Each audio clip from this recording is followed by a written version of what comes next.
Welcome back to The Price of Business. I am your host, Kevin Price, talking to you about you and your business. It should be your business to be cognizant of the fact that your government is not the same government that has been projected it to be either historically.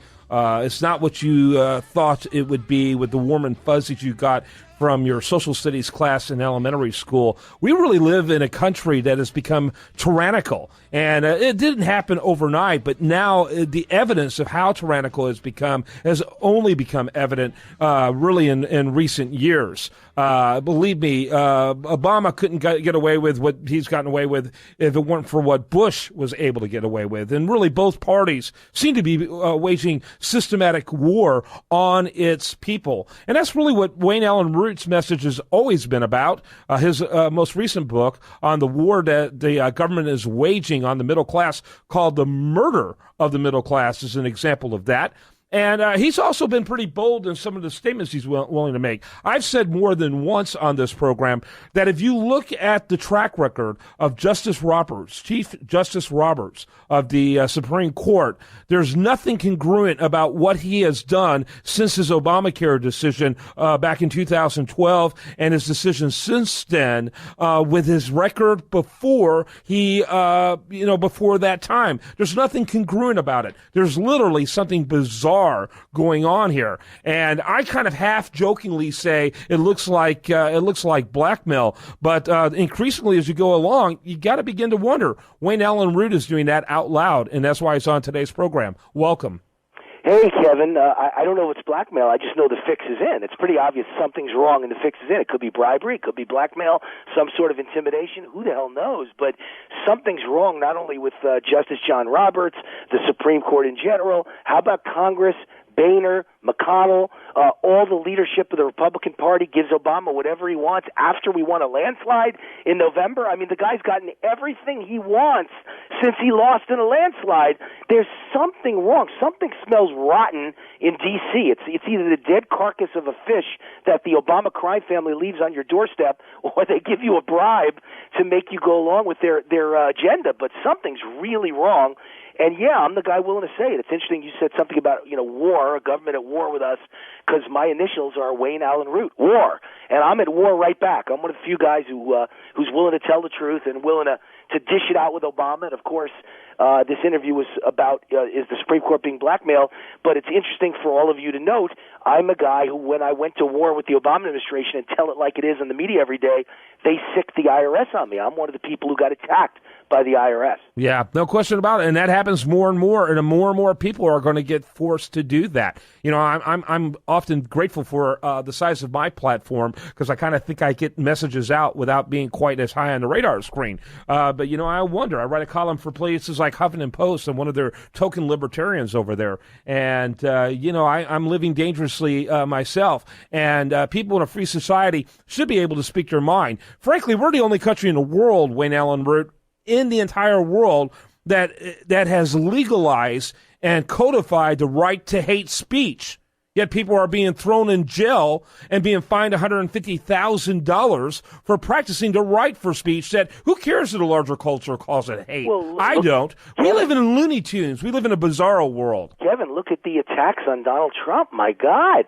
Here's a guy, lucky he's a billionaire. Lucky he's worth between, Forbes says $4 billion, he claims $9 billion. Let's just assume, say, $5 billion. Whatever it is, you can't hurt a guy worth $5 billion.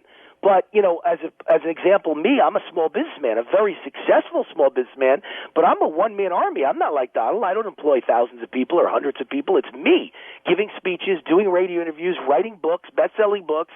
That's what I do for a living. And you could hurt a guy like me. You could cut me off at the legs and destroy my life if you wanted to. They tried to do it with the IRS. Who knows what else they're going to try? But, Donald Trump, you make a statement. You merely say something that the border is open and we're being attacked and the people coming across are not all saints. Some of them are bad. Maybe those countries are sending us their worst, not their best. Some of them are murderers and rapists. Excuse me, what's wrong with that? That's the truth. That's the truth. That's a fact. And first, Univision cuts him off the knees and says, I don't care if I have a contract with you. I hate you and I'm going to ruin you. We're not doing your contest, the Miss Universe, anymore. And you think that's bad. Then NBC drops him. Celebrity Apprentice, the number one show in the entire NBC network. They don't care. They're so liberal. They're so communist. They're so ideological. Boom, gone. Then Miss Universe, gone. We don't want it anymore. It's in 1 month, and they just dropped him. It won't be on TV this year. And then this morning, the other shoe dropped. Macy's ended their relationship with Donald Trump. He sells ties, shirts, and suits there. Gone. They won't allow him to sell his clothing at Macy's. Yeah. I've never heard anything like this in my life. This isn't censorship. This is Orwell. This is 1984 is what this is. This is scary stuff, but it only goes one way. Yeah. Because, think of the most heinous, vile human being in the world, other than murderers. I'm not discussing murder, but with words. The most heinous person in America, in my opinion, is Al Sharpton. Right. He's employed by NBC. They own MSNBC. They've never fired him for his heinous words. No. Wow. In fact, they sent him a liar as a colleague now. but right, exactly. It says a lot about MSNBC, doesn't it? Who they put over there, and they wonder why they, in spite of this massive ability to reach people, they have 180,000 viewers on a really good night. Right. And by the way, everything's okay, Kevin. Don't worry about any of this. It'll all be okay because Obama just announced we're opening an embassy in Havana, Cuba. So everything's fine. Don't worry about it. Yeah, happy days are here again. Wayne Allyn Root, he's my guest. We're talking about this insanity that's happening out there. It's a systematic war on the American people, and the vast majority of us are sleeping while the crazies were out on the Supreme Court celebrating the violation of the law and the abandonment of rule of law. And most of American people were simply trying to figure out what was going on their favorite reality TV show. Right. The problem is the people, Wayne Allyn Root. The problem is the people and the fact that they are allowing this to take place. Yeah, they're not sleeping. They're dumbed down. I mean, this is the result of decades of teachers' unions infiltrated by communists dumbing down the students to the point where they don't know anything. They don't know what America is. They don't know what makes it great. They believe that a bunch of angry white men founded America who loved slavery. There's no mention of the fact it was the single greatest group of geniuses in the history of the world, and they founded the greatest country in world history, and no country has ever come close to matching us because of a incredibly brilliant constitution that sets us above every country in world history. They don't realize that there never was a mention or a thought about inequality, because the minute you base your system on inequality, your country becomes Cuba, and everyone has inequality. They all live in shared misery. Our country has never focused on inequality. It's focused on opportunity. And that's what the Constitution was about, and the Bill of Rights. Opportunity and the idea that you could be happy in America. You were allowed the pursuit of happiness, but we never guaranteed it, because communists are the ones who will say, you must guarantee that everyone is equal, and the result of that is misery for almost everyone except the few communists at the top who have, gigantic mansions and live a great life and get squired around in private jets and limos.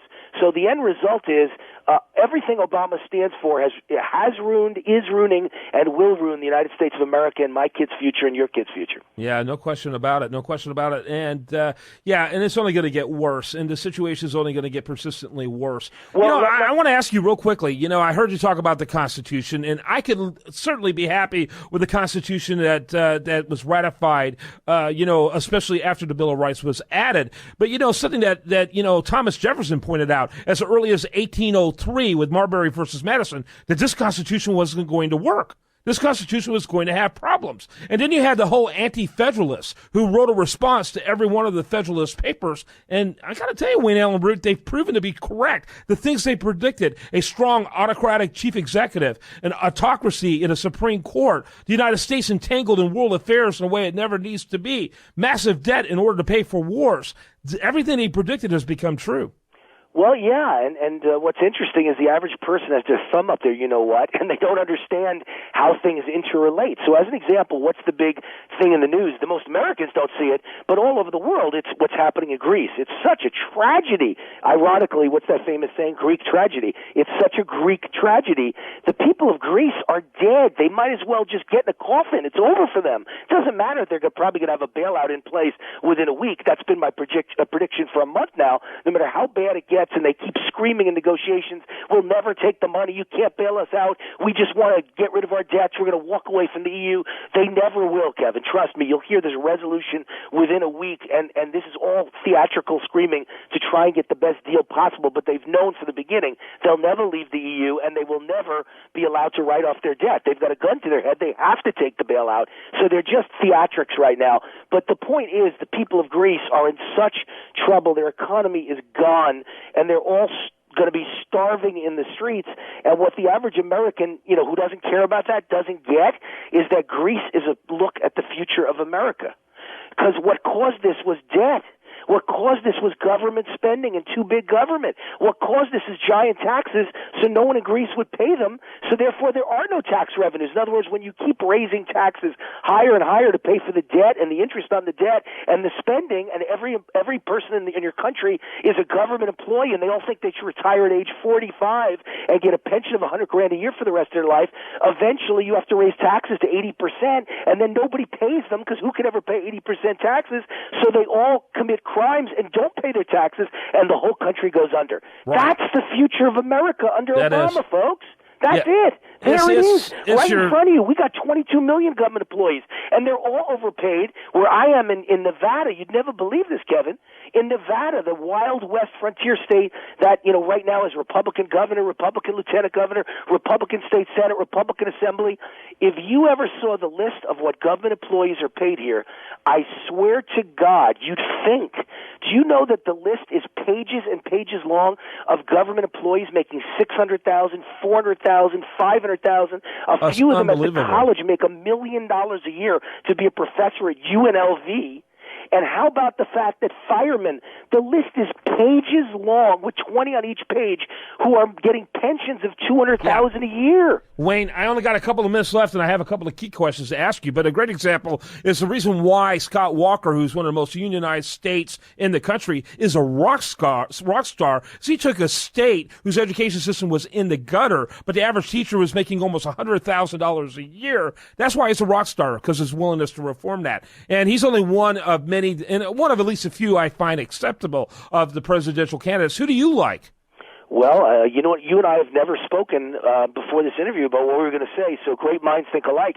My first choice for President of the United States by far is Scott Walker. Yeah. Now, here's my only negative is, he's known as a pretty boring guy, and I've never personally seen him speak. I know what he stands for. I know what he did in Wisconsin. I know his record's incredible, and I know I want a fighter to fight the Democrats. I want a guy who's relentless, who's an animal, who goes after unions the way unions go after us, who never backs down and who never apologizes. That's my kind of guy. Donald Trump's like that too, by the way, but he's probably got too many negatives to overcome to ever be president. Yeah. But Scott Walker is the perfect guy if he's a good speaker. He's a great speaker. And he's been getting better, but I don't know if he's exciting enough or not. I heard him 2 months ago on the stump, and he was excellent. Outstanding speaker. Some good speeches of late. Someone gave him some training lessons, thank God.